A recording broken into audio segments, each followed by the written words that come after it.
So today we're going to be talking about how to actually foster a relationship with your team. You see, so many times I see parents who want to have a relationship with their kids and don't really know necessarily what they should be doing. So today we're going to talk about 5 different things that we can start to do to really start to build that relationship. And what we have to really understand is that, Stephen Covey talks about it in 7 Habits, is that we need to build the emotional bank with certain people when we want to have a relationship with them. So if we're always coming to our teen and we're always trying to tell them, hey, you're doing this wrong and that wrong, so there's going to be some type of rift between you and your child. So we need to have to understand that in order to build this relationship that we truly desire, we have to start to realize and recognize what is we can start to do to build that bank up, that emotional bank up, so we can really have that relationship. And if we can really recognize these different things, then I really think it'll be so important and so sustainable to really have a relationship. And I think nowadays, especially nowadays, if you're listening to this, it's the beginning of school, kids are getting really nervous and their emotions are heightened. They feel a certain way that they don't necessarily feel the other times of the year.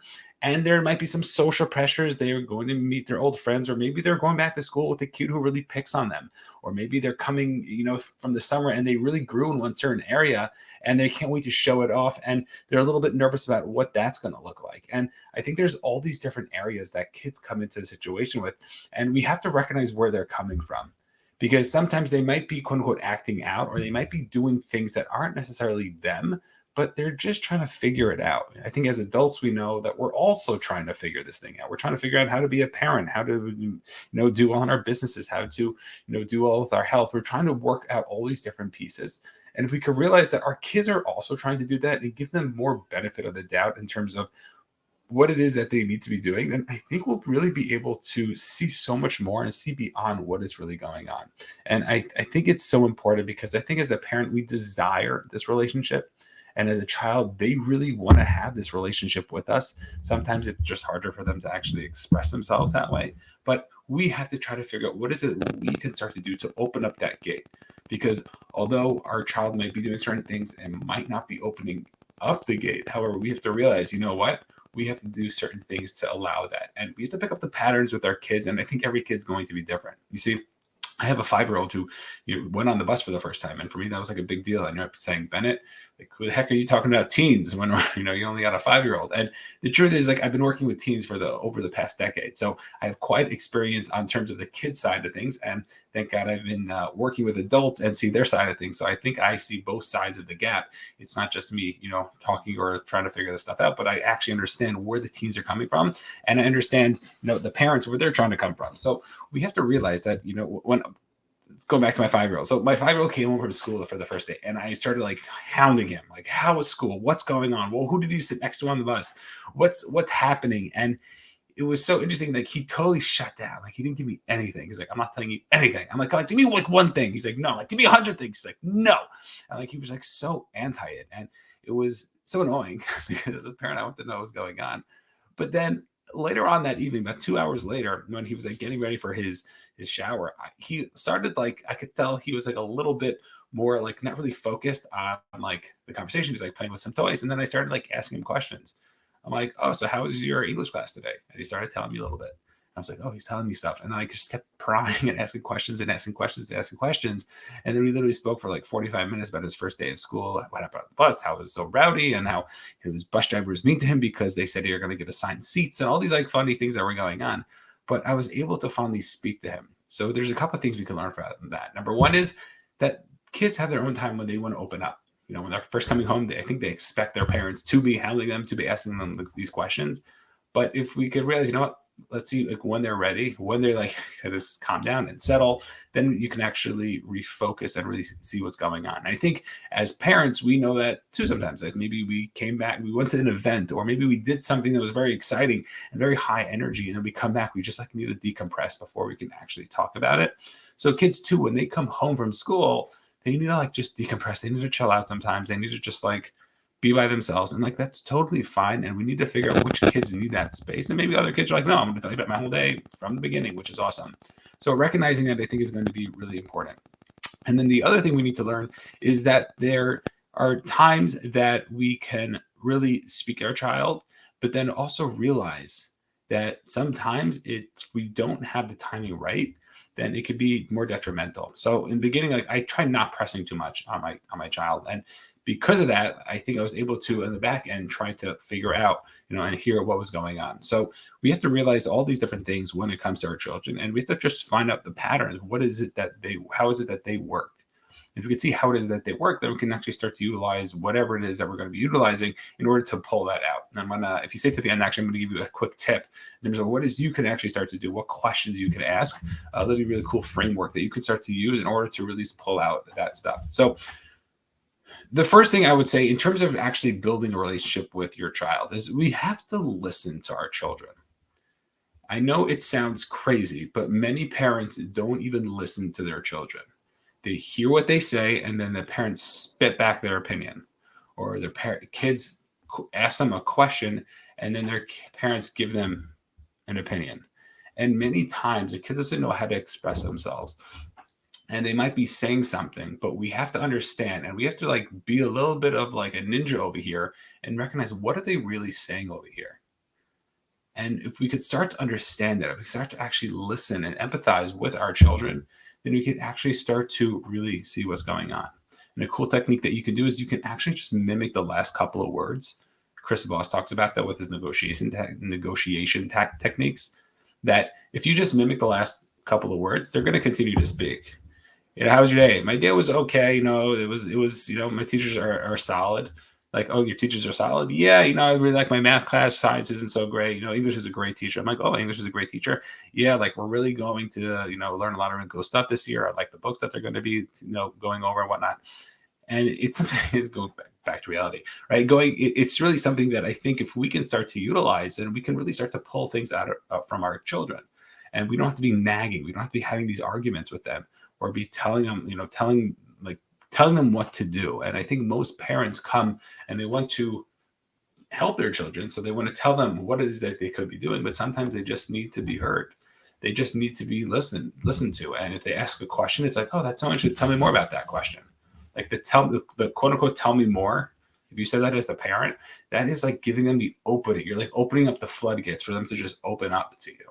And it's so key in order to really help children to do what it is that they want to be doing. And I think it's something that's so important that most parents are just coming and they're constantly just pounding their kids with advice. And it's not about the advice you need to be giving. It's about how we can actually make them feel heard. Because if they can feel heard, not just have you listen, but feel heard, that is going to be the biggest way to develop a relationship. Because I think most humans want to feel heard. Think about it yourself. Like when you're speaking to someone, if the other person really gets you, you could just meet them online for coffee, but like you have this connection, you built this rapport with them that could really benefit everybody. So if we could realize that and recognize that, I think it's something that's going to be huge in terms of what it is we can actually do in terms of building that relationship. Okay. The second idea that we need to speak about is that we can't judge our kids. I know it's hard. I know it's difficult, but we can't judge our kids. And by what I mean by that is that we need to recognize that when we are speaking to our children, we have to come from a place of empathy. We can't judge them. They're going through so much mentally, socially, physically. They're just going through so much in their bodies that they might be doing really stupid things. And yeah, they might say stupid things, or maybe they just don't know what to be doing. But we can't come and judge them, because if we start judging them, if we, unfortunately, parents like make fun of their kids. Like if you make fun of your kid, like you are killing them. Like you're literally killing them. And it's so tough. It's so hard to hear sometimes how parents could be doing these things. But as a parent, we can't judge them. And it's so interesting, but like kids feel that stuff. Kids really feel like, oh, my mom doesn't approve, my dad doesn't approve of like what I just did. And most of the times they didn't know if they did something wrong. So like we don't have to tell them that, right? And we have to, we can speak to them about it. And if you're not in a place to speak to them about it, then like maybe take yourself out of it in order to be in a place that you can speak about it. But if we can start to work on these different areas of really saying, you know what, I'm not going to judge my child. I'm always going to love them no matter what. They're going to do stupid things, and maybe we can ask them the questions to see what it is that they can do differently the next time, and really help support them to be on their side of the table as opposed to fighting with them across the table. But if we do that, then we can really start to recognize, you know what, these are the things I need to be doing in order to really make things happen in my life. And I think if we could start to make all these specific things happen, then I really think we'll be able to cultivate the relationships that we want to be cultivating and do the things that we want to be doing. And if we could start to do that, if we could start to recognize, hey, these are the different pieces that we could start to put together in order to become the parent that our child needs us to become in order to help raise them, then I really think we'll be able to validate them. They'll be heard and they'll really understand, you know what, I messed up, but like I know my parents got my back. And that's the biggest thing, because as kids are going to mess up, but as long as they know they have that support from a parent, I think it's going to really be something that's going to be beneficial.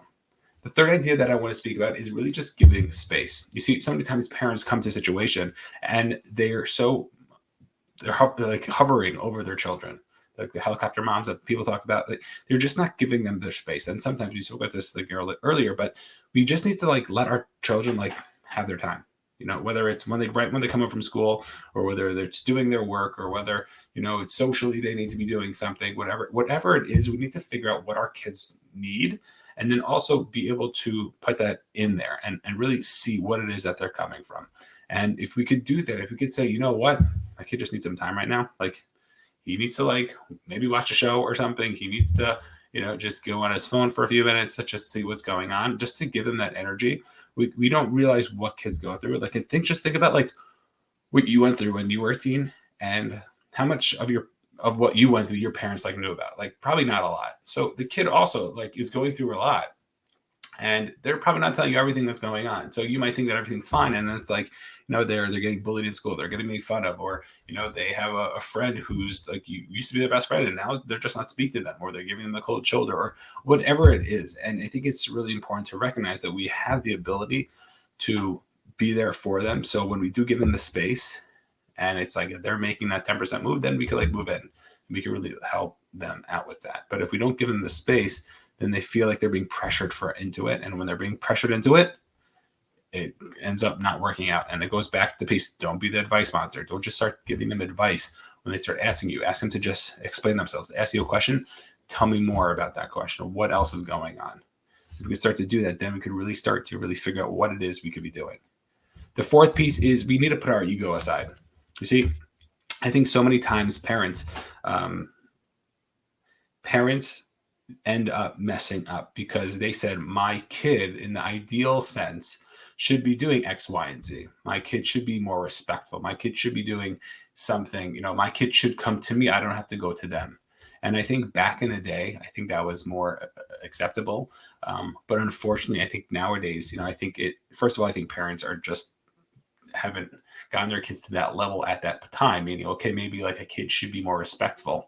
But if the kid is not at that level, then whose fault really is that? Is that like the kid's fault, or is that the parents' fault for not doing the right things properly to get them to that level? So we could have that debate. But I think on the other hand, I think as a parent, we need to understand that if we put our egos in the middle of this relationship, that we're not going to be able to really have that relationship, because of course they're going to mess up. They're kids.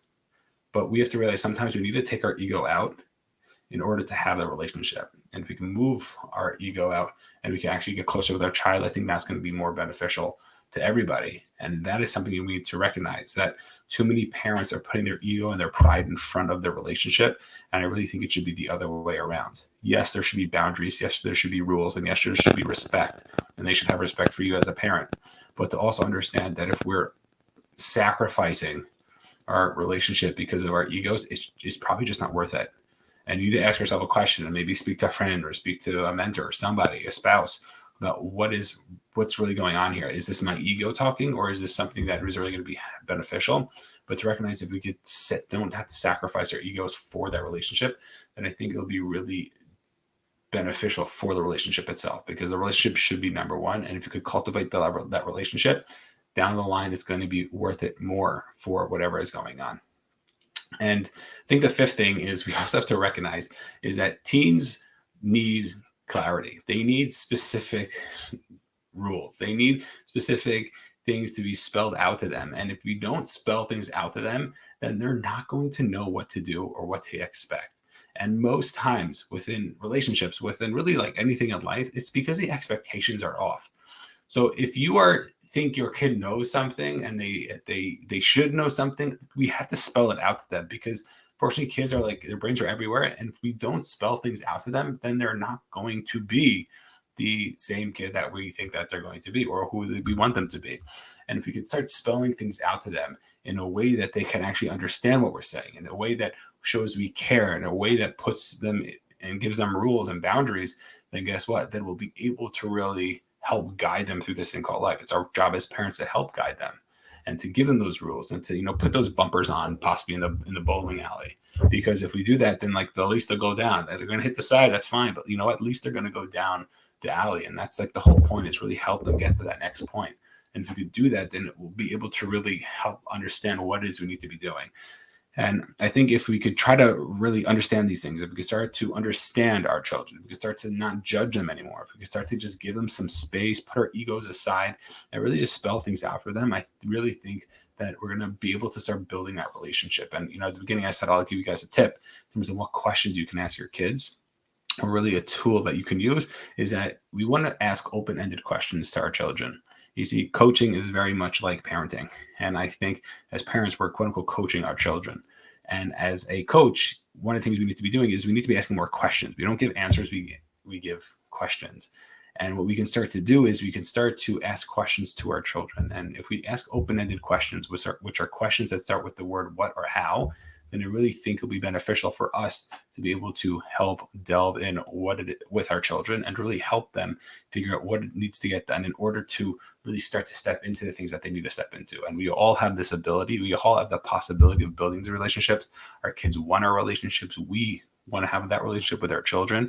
And we have to understand that they're teens. Sometimes it feels like an alien just pulled a brain out, and that's fine. But also recognize, hey, you know what? If I really want to be doing something special, I need to be doing something special. If I really want to make this important, then I need to really prioritize this. And it's not just going to happen with anything in life. It's not just going to happen. And you need to spend time, and you need to water the plants. But if we could do that, I really think that we'll be able to become and really have those relationships that we all truly desire.